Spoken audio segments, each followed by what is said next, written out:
Assalamualaikum warahmatullahi wabarakatuh. Bahasan kali ini adalah berkaitan dengan value of imperfect information. Jadi kalau di value of perfect information, itu informasi yang diberikan oleh expert itu 100% benar atau peluangnya 1. Tapi kalau imperfect information itu berarti informasi yang diberikan oleh expert itu tidak terjamin 100% kebenarannya. Kita langsung masuk ke contoh soalnya. Diketahui suatu perusahaan memiliki beberapa alternatif untuk menghadapi ketidakpastian ekonomi di masa depan sebagai berikut. Ini contoh soalnya sama dengan contoh soal di kasus value of perfect information. Jadi alternatif keputusan yang dapat diambil oleh decision maker itu adalah ekspansi, tetap, atau dijual. Kemudian kemungkinan-kemungkinan atau kejadian-kejadian yang mungkin bisa terjadi itu adalah kondisi ekonomi bagus dan kondisi ekonominya buruk. Nah, nilai-nilai angka di sini ini adalah outcome yang akan mereka dapatkan. Jadi jika si decision maker memilih ekspansi, kemudian kondisi ekonominya bagus, maka outcome-nya adalah sebesar $800.000. Jika si decision maker memilih untuk menjual atau di sini dijual, kemudian misalnya ekonominya buruk, maka outcome-nya adalah 320.000. Outcome terburuknya itu adalah ketika dia memilih tetap dan ekonominya buruk. Di sini outcome-nya minus 150.000 atau rugi 50.000. Probabilitas terjadinya kondisi ekonomi bagus 0,4, probabilitas kondisi ekonomi buruk 0,6. Jika perusahaan punya pilihan untuk tidak menggunakan expert dan menggunakan expert, di mana expert tersebut memberikan informasi yang tak sempurna atau imperfect information dengan performansi sebagai berikut. Jadi di sini ada ketentuan bahwa peluang si expert mengatakan bahwa ekonominya bagus dan ternyata ekonominya itu memang benar-benar bagus adalah 0,7. Atau berarti peluang expert mengatakan ekonomi bagus given true economic condition-nya memang bagus adalah 0,7. Kemudian di sini misalnya 0,3, ini berarti peluang si expert mengatakan ekonomi bagus jika diketahui bahwa ekonominya, true economic condition-nya itu buruk, itu adalah 0,3. Jadi bisa dikatakan bahwa akurasi kebenaran informasi dari expertnya adalah 70%. Jadi beda dengan pada kasus perfect information. Itu akurasinya adalah 100% atau peluangnya 1. Kalau ini peluang benarnya itu adalah 0,7, peluang salahnya 0,3. Pertanyaannya di sini adalah tentukan nilai EVII atau expected value of imperfect information atau berapa maksimal nilai yang boleh dibayarkan oleh decision maker ke expert supaya si decision maker itu tetap untung. Jadi maksimal tuh bisanya bayar berapa sih si decision maker supaya dia tetap untung. Yang kedua, jika biaya membayar expert sejumlah $250.000, bagaimana keputusan yang paling menguntungkan, menggunakan expert atau tidak? Tuh, ini sama dengan contoh soal yang tadi. Asumsinya adalah risk netral.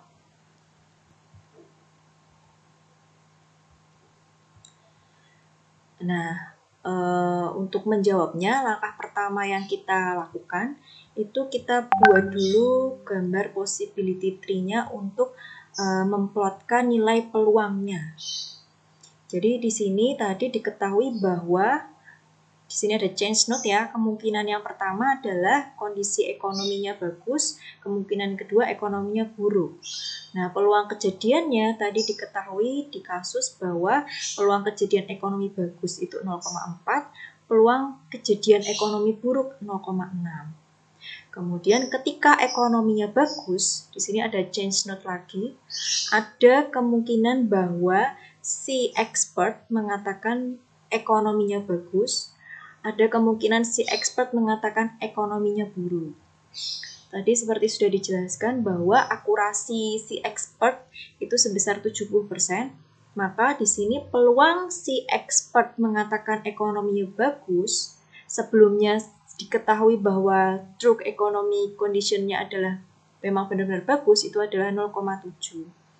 Kemudian di sini peluang expert mengatakan ekonomi buruk, padahal sebenarnya ekonominya bagus, itu adalah 0,3. Nah, ini juga sama. Peluang si expert mengatakan ekonominya bagus, padahal diketahui yang sebenarnya itu peluang ekonominya kondisi ekonominya buruk itu 0,3. Ini peluang si expert mengatakan ekonomi buruk, sedangkan diketahui bahwa ekonomi memang benar-benar buruk adalah 0,7. Tadi ya, keakurasian expertnya adalah 70%. Nah, ini kalau teman-teman ingat di pertemuan sebelumnya, itu kita sempat membahas mengenai marginal probability, kemudian conditional probability, dan joint probability. Ini adalah marginalnya, ini conditionalnya. Nah, untuk tahu joinnya, itu dengan cara kita kalikan antara marginal dan conditionalnya. Jadi di sini ada joint probability 0,28 itu dari 0,4 kali 0,7. 0,12 itu dari 0,4 kali 0,3. Kemudian dari possibility tree ini kita balik pohonnya atau kita lakukan flip the tree. Kita balik sehingga di ujung kiri ini yang diketahui dulu itu adalah kemungkinan dari perkataan si expert. Kemungkinan pertama si expert mengatakan ekonominya bagus, kemungkinan kedua si expert mengatakan ekonomi buruk. Kemudian di sebelah kanannya di sini ada kemungkinan lagi. Kalau si expert mengatakan ekonominya bagus, ada kemungkinan yang dikatakan expert itu benar.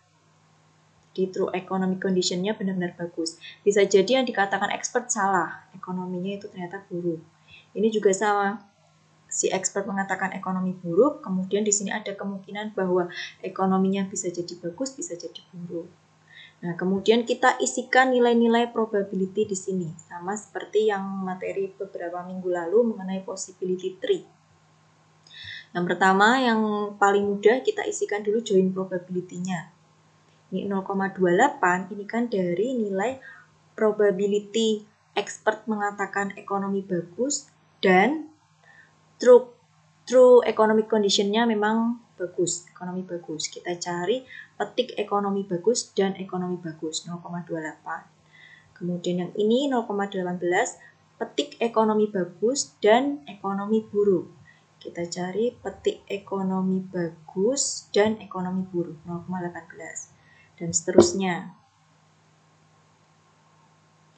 Kemudian setelah itu di bagian marginal probability di sini ujung kiri petik ekonomi bagus ini nilainya 0,46 ini kita dapatkan dari kita jumlahkan yang sama-sama petik ekonomi bagus 0,28 ditambah 0,18 0,46 ini juga caranya sama. Kemudian yang tengah-tengah sini conditional probability berarti kita lakukan pembagian antara joint probability ini dengan marginal probability. 0,61 itu didapatkan dari 0,28 dibagi dengan 0,46. 0,39 itu didapatkan dari 0,18 dibagi 0,46. Kemudian setelah kita balik pohonnya, kita buat decision tree-nya. Kita buat decision tree-nya, diam dulu. Setelah kita balik pohonnya tadi, setelah itu kita buat decision tree-nya yang memuat semua alternatif keputusannya. Tuh, kita buat decision tree-nya mulai dari ujung kiri di sini. Alternatif keputusannya ada dua, menggunakan expert atau tidak menggunakan expert. Ini don't use expert, ini use expert. Kalau tidak menggunakan expert, maka di sini ada decision note lagi, ada keputusan lagi yang harus diambil si decision maker. Apakah mau ekspansi, tetap, atau dijual. Nah, kemudian dari masing-masing keputusan yang bisa diambil decision maker ini, ada change note atau ada kemungkinan-kemungkinan yang bisa terjadi. Bisa jadi ekonominya bagus, bisa jadi ekonominya buruk. Ini sama ya untuk setiap keputusan seperti itu. Kemudian kalau untuk yang alternatif keputusan yang kedua, kalau dia menggunakan expert, di sini ada chance note atau ada kemungkinan. Kemungkinan yang pertama adalah si expert mengatakan bahwa ekonominya bagus. Kemudian kemungkinan yang kedua, si expert mengatakan bahwa ekonominya buruk. Ini saya kasih tanda petik, ini artinya yang mengatakan si expert. Kemudian, jika si expert itu mengatakan bahwa ekonominya bagus, maka di sini ada decision note atau ada alternatif keputusan yang harus diambil si decision maker. Kalau si expert mengatakan ekonominya bagus, maka di sini ada pilihan si decision maker bisa mengambil keputusan bahwa akan melakukan ekspansi, tetap atau dijual. Kalau si decision maker mengatakan bahwa ekonominya akan buruk, ini juga sama ya. Ada alternatif keputusan yang harus diambil oleh si decision maker. Mau ekspansi, tetap, atau dijual.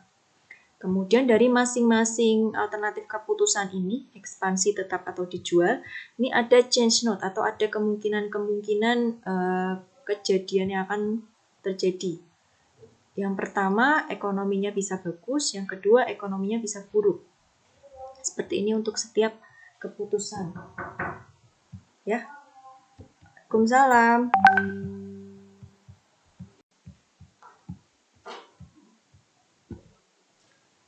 Kemudian untuk masing-masing kejadian yang mungkin di sini, kejadian ekonomi bagus atau ekonomi buruk maksud saya, masing-masing punya peluang kejadian seperti tadi yang sudah diketahui di kasus. Peluang terjadinya ekonomi bagus 0,4, peluang terjadinya ekonomi buruk 0,6. Sama ya ini, 0,4, 0,6, 0,4, 0,6. Nah, kemudian kalau di bagian cabang yang di bawah sini, ini kita isikan nilai peluangnya berdasarkan hasil kita membalik pohonnya yang tadi. Jadi, kalau untuk yang bagian bawah di sini, ini nilai peluang expert mengatakan ekonomi bagus adalah 0,46, peluang expert mengatakan ekonomi buruk adalah 0,54. Ini berdasarkan nilai hasil pohon yang dibalik tadi. Ini 0,46, ini 0,54. Nah, kemudian di sini peluang terjadinya ekonomi bagus jika sebelumnya diketahui bahwa si expert mengatakan ekonominya memang benar bagus adalah 0,61. Kemudian peluang terjadinya ekonomi buruk jika sebelumnya expert mengatakan ekonominya bagus adalah 0,39.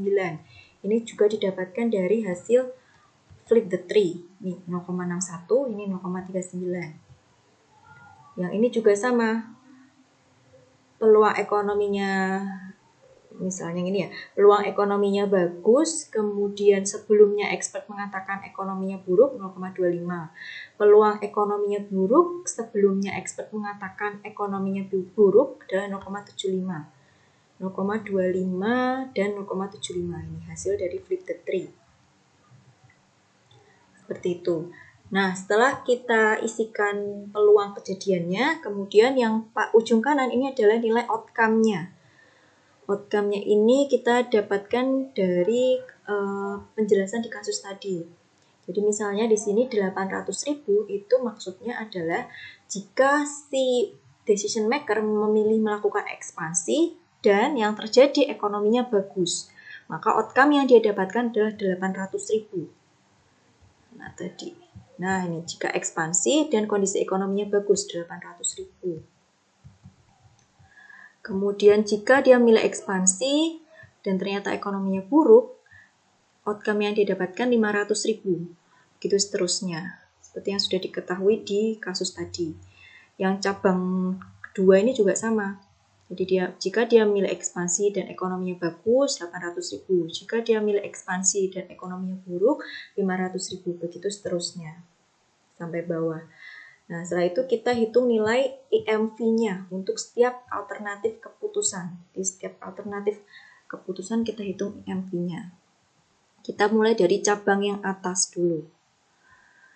IMV-nya kalau dia memilih alternatif keputusan ekspansi, berarti di sebelah sini ya, kita lihat sebelah sini seperti yang sudah pernah saya jelaskan sebelumnya, kalau di sini ada change note, maka nilai IMV-nya itu kita dapatkan dari perkalian kemudian penjumlahan. Jadi di sini IMV-nya untuk ekspansi itu adalah 0,4 dikali 800.000 ditambah 0,6 dikali 500.000 sama dengan 620.000. Kemudian misalnya untuk yang IMV-nya tetap itu didapatkan dari 0,4 kali 1.300.000 ditambah 0,6 dikalikan dengan minus 150.000 sama dengan 430.000. Begitu seterusnya. Kemudian IMV yang paling ujung kiri sini atau IMV jika kita tidak menggunakan expert itu berarti didapatkan dari, karena di sini decision note, maka ini kita pilih nilai IMV yang terbesar dari yang ekspansi, tetap atau dijual. Kita bandingkan 620.000, 430.000 dan 320.000. Yang paling besar adalah 620.000, sehingga keputusannya untuk tidak menggunakan expert, nilai IMV-nya adalah 620.000. Kemudian kita lakukan perhitungan IMV untuk yang cabang bagian bawah. Kita mulai dari yang ujung kanan, kita hitung IMV-nya untuk alternatif keputusan ekspansi. Karena di sini depannya adalah change note, maka IMV ekspansi ini kita dapatkan dari 0,61 dikali 800.000 ditambah 0,39 dikali 500.000 sama dengan 683.000. Kemudian keputusan untuk tetap di sebelah sini, ini kita dapatkan nilai IMV-nya dari 0,61 dikali dengan, ini kok hilang ya, dikali dengan sekian ditambah dengan 0,39 dikali minus 150.000. Hasilnya adalah 734.500. Dan seterusnya, sampai yang dijual juga caranya sama. Nah, kemudian yang bagian bawah ini juga sama ya. Untuk ekspansi ini dapatnya dari 0,25 dikali 800.000 ditambah 0,75 kali 500.000 sama dengan 575.000 dan seterusnya. Nah, kemudian kita cari nilai IMV-nya untuk tanda petik ekonomi bagus. IMV-nya di sini. Karena di sini depannya adalah tanda decision note, maka untuk mencari IMV-nya itu kita bandingkan antara nilai IMV masing-masing keputusan. Jadi kita bandingkan 683.000, 734.500 dan 320.000. Kita ambil yang nilainya paling besar. Yang paling besar adalah 734.500. Sehingga IMV untuk tanda petik ekonomi bagus adalah 734.500. Untuk yang tanda petik ekonomi buruk itu caranya juga sama. Kita bandingkan 575.000, 212.500 dan 320.000. Yang paling besar adalah 575.000. Maka IMV tanda petik ekonomi buruk adalah 575.000. Nah, kemudian untuk nilai IMV use expert, menggunakan expert di sini, ini adalah nilainya 648.370.000.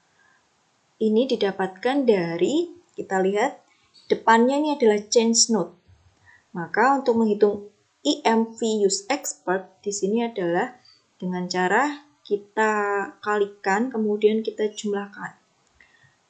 734.500 dikali 0,46 ditambah dengan 575.000 dikali 0,54, hasilnya adalah 648.370.000.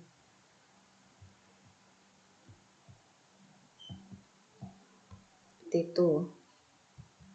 Sehingga tadi yang pertama ditanyakan adalah nilai expected value of imperfect information atau EVII. Ini kita hitung selisih antara use expert dan don't use expert. 648.370 dikurangi dengan 620.000. Hasilnya adalah 28.730. Sehingga nilai EVII-nya adalah 28.730. Artinya apa? Artinya bahwa nilai maksimal yang dapat dibayarkan oleh decision maker ke expert supaya dia tetap untung itu adalah sebesar 28.730. Sehingga jika yang dibayarkan lebih dari ini, maka keputusannya adalah sebaiknya dia tidak menggunakan expert karena dia akan rugi kalau dia harus bayar expert dengan nilai yang lebih besar dari ini. Nah, yang B tadi, jika biaya membeli perfect information adalah 25.000, maka keputusannya di sini tetap perlu menggunakan expert karena maksimal tadi itu kan boleh sampai 28.730. Sedangkan ini kalau 25.000 karena nilainya masih di bawah batas maksimal yang diizinkan, maka masih dibolehkan untuk membeli expert karena masih menguntungkan jika biaya expertnya 25.000. Itu untuk yang kasus value of imperfect information.